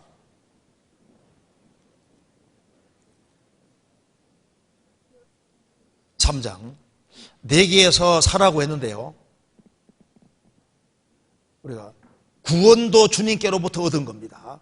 우리가 그리스도를 사고 모임에 가서 진리를 사고 신앙생활에 비결이 있으면 그걸 사고, 그리고 신앙생활 하는 데서 좋은 책이 있으면 그것도 사가지고 열심히 축도하고 해서 할 때 내 것으로 만드는 작업을 하라 그 말입니다. 13장 19절 물은 내가 사랑하는 자를 책망하여 징계하노니 그러므로 내가 열심을 내라. 회개하라. 구원받지 아니한 사람은 회개하고 복음 믿을 때 그게 이제 구원받는 회개가 되고, 구원받은 사람은 신앙이 식었을 때는 다시 뜨거운 마음으로 회복되는 것도 회개인 거예요. 사랑이 식었는데 사랑이 다시 회복되는 것도 회개입니다. 주님과 멀어진 사람이 다시 주님 가까워지는 것도 회개인 거예요. 내가 열심을 내라. 징계받은 사람도 돌이키면 그게 회개입니다. 20절 볼지어다 내가 문 밖에 서서 두드리노니 누구든지 내 음성을 듣고 문을 열면 내가 그에게로 들어가 그로 더불어 먹고 그는 나로 더불어 먹으리라. 내가 문 밖에 서서 두드린다. 라오디게아 교회 안에도 가짜들이 섞여 있었던 것 같아요. 문이 마음입니다. 사도행전 16장에 말씀한 대로 주께서 루디아의 마음을 열어서 복음을 깨닫게 해줬습니다. 구원받을 때 이제 주의 영이 우리 영 속에 들어오시잖아요. 또한 이 라오디게아 성도들은 구원을 받은 사람 중에도 주님과 교제 문을 닫고 있었던 것 같습니다. 그래서 주님이 나하고 얘기 좀 하자. 구원 받았으면 주님과 어떻게 해야 됩니까? 마음문 열고 주님과 교제를 친밀한 교제를 해야 됩니다. 문 밖에서 드린다. 이거하고 똑같은 구절을 찾아봅시다. 여기 아가서 5장 보시겠습니다.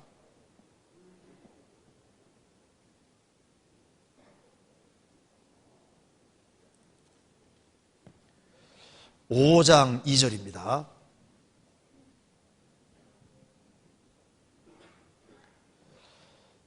내가 잘지라도 마음은 깨었는데 나의 사랑하는 자의 소리가 들리는구나. 문을 두드려 이르기를 나의 누이 나의 사랑 나의 비둘기 나의 완전한 자야 문 열어다고 내 머리에는 이슬이 내 머리털에는 밤이슬이 가득하였다 하는구나. 내가 옷을 벗었으니 어찌 다시 입겠으며 내가 발을 씻었으니 어찌 다시 더럽히랴마는 나의 사랑하는 자가 문틈으로 손을 들이밀매 내 마음이 동하여서 일어나서 나의 사랑하는 자 위하여 문을 열 때 몰약이 내 손에 몰약의 즙이 내 손가락에서 문빗장을 듣는구나. 내가 나의 사랑하는 자 위하여 문을 열었으나 그가 벌써 물러갔네. 그가 말할 때 내 혼이 나갔구나. 내가 그를 찾아도 못 만났고 불러도 응답이 없었구나. 주님이 이제 사랑하는 사람에게 교제문을 두드리는데 귀찮다고 문을 안 열었다 그 말입니다. 나중에 이제 일어나서 문 열으니까 벌써 가버렸다. 사랑은 민감한 겁니다. 주님은 구원받은 우리하고 교제하기를 원하십니다. 그런데 이 교제문을 탁 닫고 주님 지금은 내게 개입하지 말아주세요. 지금은 나는 바빠요. 그러면서 주님을 지루하고 멀리하는 사람들이 꽤 많이 있었던 거예요. 그러니까 제발 나하고 교제하자 그 말입니다. 그래서 문을 열면 내가 그에게로 들어가 그로 더불어 먹고 그는 나로 더불어 먹으리라. 저녁 만찬 가리키는 겁니다. 이스라엘 저녁 만찬은 충분한 시간을 내서 같이 교제하는 거예요. 밤에 식사할 때 이게 저녁 만찬 가리키는 겁니다. 그래서 주님께 제발 시간을 내어줄 것을 말씀하시는 겁니다. 구원받을 때도 주님이 마음문 열어줘서 주님이 들어오셨고 구원받고 난 이후에도 주님을 환영하고 주님과 교제하고 사귀는 것을 좋아할 것을 말씀하시는 겁니다. 21절 3장 계시록 3장 21절 그래서 이기는 그에게는 내가 내 보좌에 함께 앉게 하여 주기를 내가 이기고 아버지 보좌에 함께 앉은 것 같이 하리라. 진정으로 구원받은 사람이 이기는 자입니다. 구원을 받고 신앙생활 바르게 한 사람에게는 주님이 말씀하시기를 내가 내 보좌에 함께 앉게 하여 주기를 내가 이기고 아버지 보좌에 함께 앉은 것 같이 하리라. 영광의 보좌에 앉는다 그 말입니다. 정말 영광스럽게 될 것을 말씀하시는 겁니다. 보좌에 앉는 것은 왕을 말하는 겁니다. 그래서 그리스도인들은 1000년 동안 왕노릇하고 영원한 천국에 세도록 왕노릇하는 것이 맞잖아요. 귀 있는 자는 성령이 교회들에게 하시는 말씀을 들을지어다. 여기 라오디게아 교회, 이것은 마지막 시대를 살아가는 교회의 모습이고 교회에 무엇이 필요한지를 말씀하고 있습니다. 좀 시간이 다 됐기 때문에 여기까지 말씀드리고 또 다음 기회에 또 다르게 말씀드리겠습니다. 같이 기도하시겠습니다. 자비로우신 우리 아버지 하나님, 마땅히 형벌받을 수밖에 없는 저희들을 구원해 주신 것을 진심으로 감사합니다. 또 주님의 복음을 위해서 같이 협력하며 수고할 수 있게 해주신 것도 감사합니다. 이번 초양회를 통해서 복음의 진리를 깨우친 모든 사람들 주님께서 일일이 함께 해주시고 주님 앞에 서는 그날까지 주님 몸된 교회 안에서 주님을 섬기며 주 안에서 성장할 수 있도록 도와주시고 또 다 귀하게 쓰임받도록 도와주옵소서. 또 계속되는 수양회 가운데 함께 해주시옵소서. 고마우신 우리 구주 예수 그리스도 이름으로 기도하옵나이다. 아멘. 찬송 같이 부르시겠습니다. 97장입니다.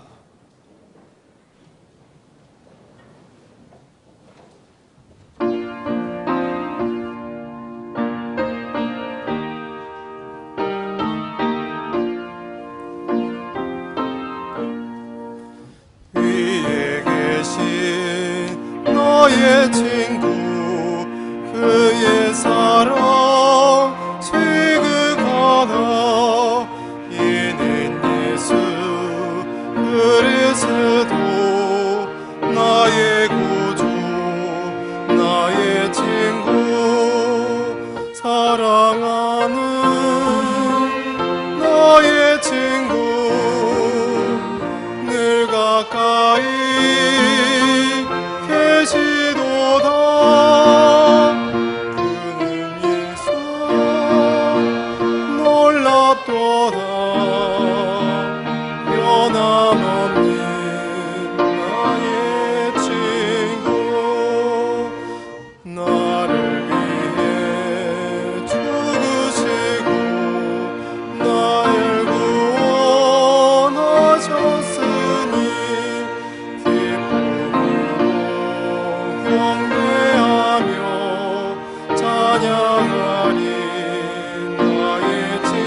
늘 가까이 계시도다. 그의 사랑 놀랍도다.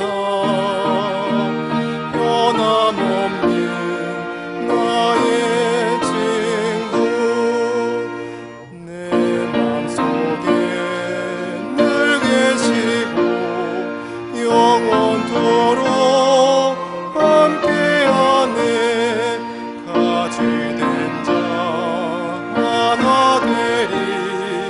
포도나무 나의 친구, 사랑하는 나의 친구, 늘 가까이 계시도다. 그의 사랑 놀랍도다. 변함없는 나의 친구,